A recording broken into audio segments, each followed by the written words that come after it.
Gold trusted gold buyers తాకట్టులో ఉన్న బంగారాన్ని విడిపించి ఈ రోజు ఉన్న మార్కెట్ ధరకే కొనబడును. మరిన్ని వివరాలకు సంప్రదించండి 7771077720. ఈ హాస్టల్కు సంబంధం లేని మంది వ్యక్తులు ఇక్కడికి వచ్చి దౌర్జన్యం చేయడం, అదేవిధంగా పిల్లల్ని ఇబ్బంది పెట్టకుండా గత కొంతకాలంగా జరుగుతుందని చెప్పి కూడా చెప్పడం జరిగింది. దాన్ని మరి ఇక్కడ ఉన్న వార్డెన్ కానీ లేకపోతే బాధ్యులైన వాళ్ళు దాన్ని కంట్రోల్ చేయలేకపోవడం, ఆ ఇన్సిడెంట్లో బయట వ్యక్తులు శ్రీనగర్ గ్రామానికి చెందిన బొమ్మవరపు ప్రవీణ్ ఫస్ట్ ఇంటర్, అదేవిధంగా సికా అఖిల్ ఫస్ట్ ఇయర్ వీళ్ళిద్దరు గవర్నమెంట్ కాలేజీలో చదువుతున్నారు. కాలేజీలో ఇంటర్మీడియట్ ఫస్ట్ ఇయర్. ఇద్దరు కూడా దళిత కుటుంబానికి చెందిన శ్రీనగర్ గ్రామానికి చెందిన పిల్లలు.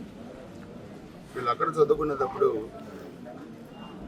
ఈ హాస్టల్లో చదువుకునే ఒక నలుగురు, ఈ హాస్టల్లో సంబంధం లేని వ్యక్తులు వేముల నరేంద్ర, వినయ్ కుమార్, వాళ్ళు ఈ ఇద్దరు కుర్రాళ్ళని బయట నుంచి తీసుకొచ్చి, కాలేజీ నుంచి తీసుకొచ్చి ఇక్కడ వాళ్ళకి సంబంధం లేని దాంట్లో యాక్చువల్గా ఈ కుర్రాళ్ళు కూడా ఇక్కడ ఉండలేదు. హాస్టల్ బయట నుంచి తీసుకొచ్చి ఇక్కడ గదిలో బంధించి కొట్టి, ఈ కుర్రాడైతే పాపం దివ్యాంగుడు, కాళ్ళు కూడా ప్రాబ్లం ఉంటే పైకి కట్టి అతన్ని కొట్టడం, అదేవిధంగా ఇంకో కుర్రాడు అఖిల్, అతన్ని చూస్తే నేను కూడా వీడియో చూశాను. చాలా దారుణమైన పరిస్థితి. లాస్ట్ మంత్ ఎక్కడో నేను వేరే జిల్లాలో చూస్తే నాకు చాలా కోపం వచ్చింది. అలాంటిది ఇక్కడ జరగడం అనేది ఇది ఒక దుర్మార్గమైన ప్రక్రియ. దీన్ని ప్రభుత్వం సీరియస్గా తీసుకొచ్చింది. సో అందుకే ఆ వార్డెన్ కానీ లేకపోతే మిగతా వాచ్మెన్ కూడా సర్వీస్ నుంచి తీసేయడం జరిగింది, రిమూవ్ చేయడం జరిగింది. గవర్నమెంట్ చర్య. అదేవిధంగా ఇప్పుడు ప్రస్తుతం ఈ హాస్టల్కి 100 మెంబర్స్ శాంక్షన్ కెపాసిటీ ఉన్న దీంట్లో 36 మంది స్ట్రెంత్ ఉండడం జరిగింది. దాంట్లో ఎస్సీ 9, ఎస్టీ పిల్లలు 7, బీసీ 12, ఓసీ 8.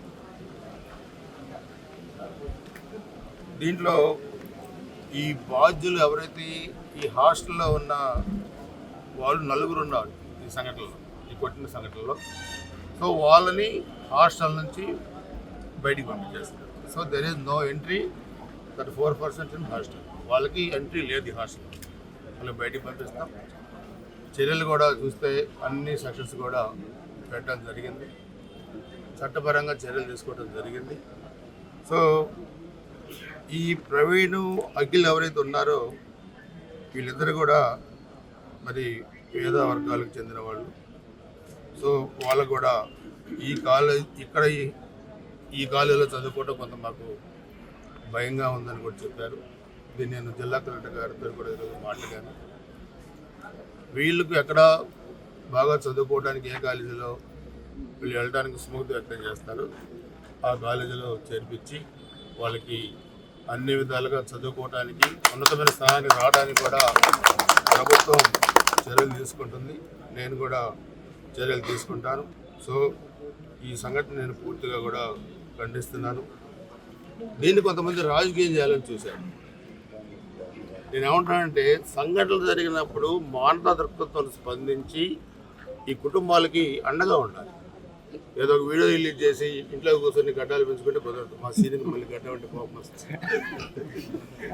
సో అది కాదు ఇక్కడ. నేను ఏమంటానంటే, ఇప్పుడు ఈ కుర్రోడు ఉన్నాడు, పందిటి సుమంత్ కుమార్.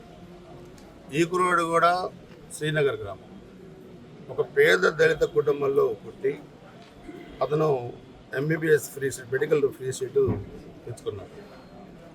తెచ్చుకొని ఇప్పుడు ఏలూరు అల్లూరు సీతారామరాజు మెడికల్ అకాడమీలో ఫస్ట్ ఇయర్ ఎంబీబీఎస్ చదువుతున్నాడు.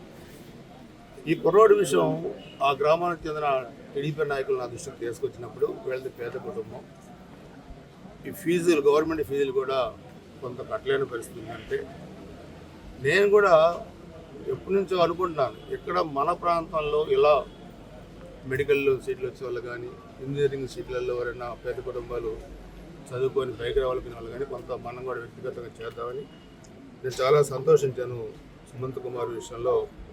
నేను కూడా ప్రతి సంవత్సరం ఆ కుర్రోడు ఎంబీబీఎస్ కోర్సు అయిపోయేంత వరకు కూడా సంవత్సరానికి 50,000 రూపాయలు ఇస్తానని ప్రకటించి మన 50,000 రూపాయలు ఇచ్చితే పంపించారు.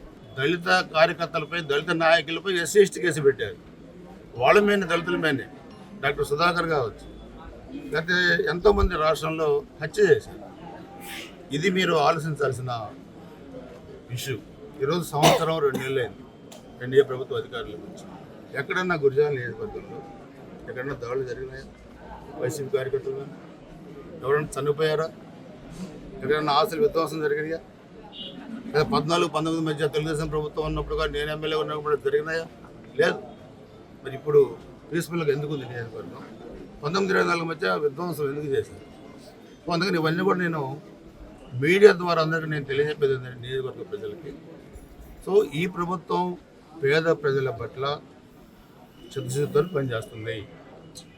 ఇది అందుకని మనం కూడా అందరం కలిసిమెలిసిగా విద్వేషాలకు తావు లేకుండా ఇవన్నీ సోషల్ మీడియాలో వైరల్ చేయటం, రెచ్చగొట్టడం, తెలియని వాళ్ళని బజార్కి రావాలని ప్రవోక్ చేయటం, ఇవన్నీ కూడా మంచి పద్ధతి కాదు. దీన్ని సానుభూతితో అందరూ కూడా అర్థం చేసుకోవాల్సిన విషయం. దీనికి మేము అందండగా ఉంటాం. అల్లర్లు చేయాలని చూసినా, రెచ్చగొట్టాలని చూసినా, ఈ సంఘటనని వ్యతిరేకంగా ఉపయోగించుకోవాలని చూసినా చాలా కఠినంగా నిర్ణయాలు తీసుకుంటుంది ప్రభుత్వం. It is very clear. దాంట్లో రాజీ పడవు. మీరు రెచ్చగొట్టే కొద్దిగా మీ 10 హృదయాలు గాయపడతాయి, గుర్తుపెట్టుకోండి. ఈ సంఘటన మన రూపుమాపాలి, ఆ కుటుంబాలకి పిల్లలకి మనం న్యాయం చేయాలి. ఇది ప్రభుత్వ ధ్యేయం. సో అందుకే నేను ఈరోజు కూడా రావటం.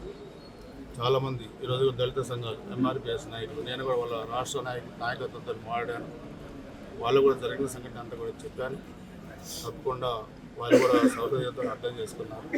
నేను అర్థం చేసుకున్న ప్రతి ఒక్కరికి కూడా ధన్యవాదాలు. దీంట్లో పోలీస్ డిపార్ట్మెంట్ కూడా వెంటనే స్పందించారు.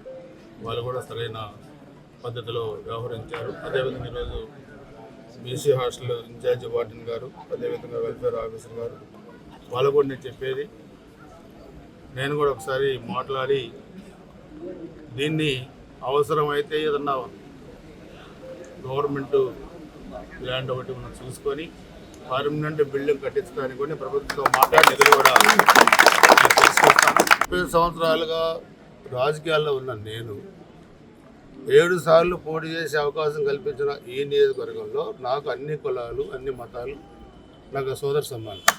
నాకు ఎవరు వాళ్ళు వీళ్ళు ఎక్కువ తక్కువ నాకేం లేదు. సో అందుకనే నేను ఈ కుర్రోడి విషయంలో కానీ లేదా మిగతా వాళ్ళ విషయంలో కానీ నేను ఎప్పటికప్పుడు నా నోటీస్కి వచ్చేప్పుడు నేను ఉదారంగా స్పందిస్తున్నాను. ఎందుకంటే వీళ్ళు బాగా చదువుకొని ఉన్నత స్థాయికి కొంచెం మంచి డాక్టర్గా ఉంటే సమాజానికి సేవలు అందించవచ్చు. మన పల్నాడు కూడా పేరు తేవచ్చు. ఎంతోమంది మట్టిలో పుట్టిన మాణిక్యాలు ఉన్నారు, ఉన్నతమైన స్థానాలకు వచ్చిన వాళ్ళు ఉన్నారు. సో ఇది అంతేగాని 5 ఏళ్ళు ఎమ్మెల్యేగా చేసి మన క్యారేజ్ మనం తెచ్చుకొని తిని ఎవడికి రూపాయి సహాయం కలిగిన వ్యక్తులు ఒక వీడియో రిలీజ్ చేస్తే మేము సమాధానం చెప్పాల్సిన అవసరం లేదు. రాజకీయం చేయాల్సిన పనిలా మనం ఈ కుటుంబాలని, బాధిత కుటుంబాలను ఏ విధంగా ఆదుకోవాలనేది మన ముందున్న కర్తవ్యం. ప్రభుత్వంలో ఉన్న మేము కానీ, ప్రభుత్వంలో లేని వాళ్ళు కూడా వాళ్ళు కానీ. సో అందుకని నేను ఈరోజు ఇక్కడ ఈ సంఘటనా స్థలాన్ని కూడా చూడటం జరిగింది. అదేవిధంగా ఈ 2 కుర్రాళ్ళకి నేను చదువుకోవడానికి చెరొక వ్యక్తిగతంగా 25,000 రూపాయలు ఇప్పుడే నేను ఆర్థిక సహాయం చేస్తా ఉన్నాను ప్రైవేట్ అఖిల్కి. అదేవిధంగా తన కలెక్టర్ గారితో కూడా మాట్లాడాను. మళ్ళీ వీళ్ళ పేరెంట్స్ కూడా ఇప్పుడు చెప్పారు, వీళ్ళు ఏ కాలేజీలో చదువుకుంటారో చూస్తే ఆ కాలేజీలో చేర్పించి ఇప్పుడు ప్రభుత్వం నుంచి నా వైపు నుంచి పూర్తిగా వీళ్ళు చదువుకోవడానికి సహాయ సహకారాలు అండా ఉంటాం. ఆ కుటుంబానికి, పిల్లలు కూడా నేను తెలియజేస్తున్నాను.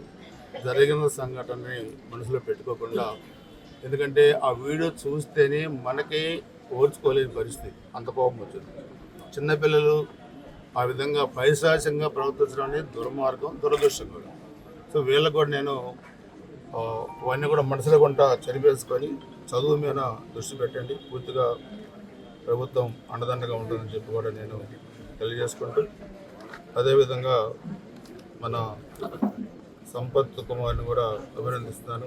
మంచి బాగా చదువుకొని ఉన్నతమైన స్థానానికి రావాలి. నేను యాక్చువల్గా ఈరోజు నువ్వు ఉంటావు అనుకోలేదు, ఫాదర్ రమ్మన్నాను, లగేగా నువ్వు కూడా ఇక్కడికే వచ్చావు. సో నేను బాగా చదువుకో, ఇలాంటి మీరు పేద దళిత కుటుంబాల నుంచి మంచి స్థాయికి ఎదగాలి. చంద్రబాబు నాయుడు గారు చెప్పినట్టుగా పేదరికం లేని సమాజం రావాలి. 1924 మధ్య 11 మంది ఇక్కడ హత్యగా ఉంచబడ్డారు. మాడుగుల గ్రామంలో బ్రహ్మయ్య అనే ఒక వైసీపీ కార్యకర్త రైతుని కూడా వాళ్ళే చంపారు. దోమతోటి విక్రమ్ అనే ఒక అంబాపురానికి చెందిన దళిత కార్యకర్తని, తెలుగుదేశం కార్యకర్తని ముక్కలుగా దారుణంగా నరికారు. తెలుగులో ఫాస్టెస్ట్ న్యూస్ ఇప్పుడు కొత్త అవతారంలో 5 సెకండ్లోనే పూర్తి వార్తా సమాచారం మీ చేతిలో. సోషల్ మీడియా ట్రెండ్స్ మీ కళ్ళ ముందుకే live TV and voice search ఆప్షన్స్తో ఇప్పుడే డౌన్లోడ్ చేయండి. యాప్ లింక్ డిస్క్రిప్షన్లో ఉంది.